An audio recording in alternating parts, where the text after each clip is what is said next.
I'm Larry Vickers of Vickers Tactical Incorporated. I'm here on behalf of CCW Safe and FTA, Firearms Trainers Association, and I'm going to take you through my real-world safety briefing. This is the same safety briefing that I give before every class I teach.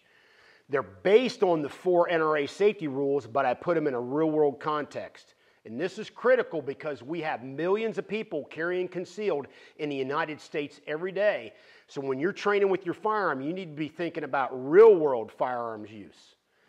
Rule number 1, know your target and what's beyond it. Understand when you go to the range and you put up your paper target and you see the bulletproof backstop behind that paper target, that is not preparing you for the real-world realities of knowing your target and what's beyond it.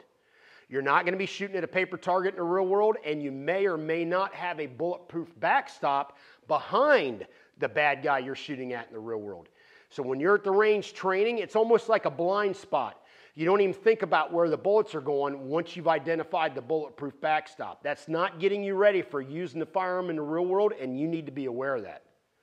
Number 2, treat weapons as if they're loaded at all times. Humans don't do that.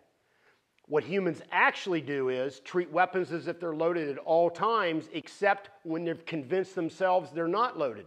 Then they treat the weapon as if it's made of plastic or wood. Where that's going to come back to haunt you is there is going to come a day when you think the weapon's empty and it's not. And when you pull the trigger, you're going to get a loud noise.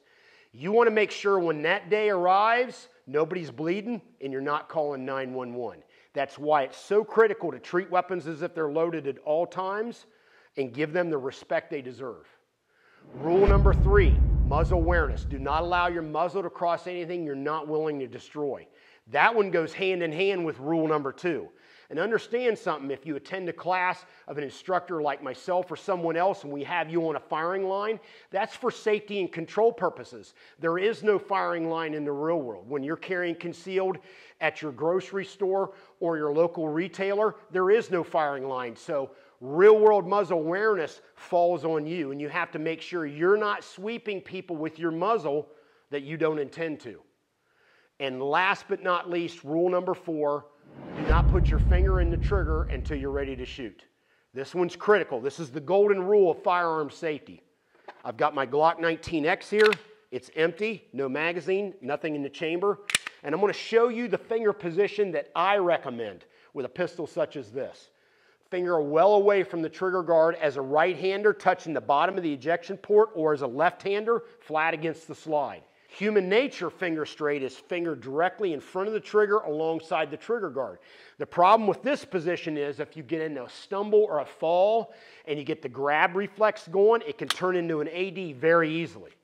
It can still happen with your finger up here, but it's much less likely. Think about searching your own home looking for a home invader. Where would you rather have your finger in the middle of the night, here or here?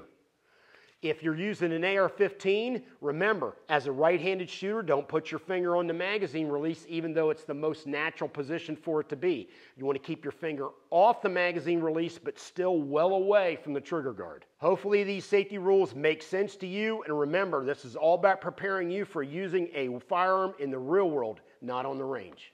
Have a good one. LAV out.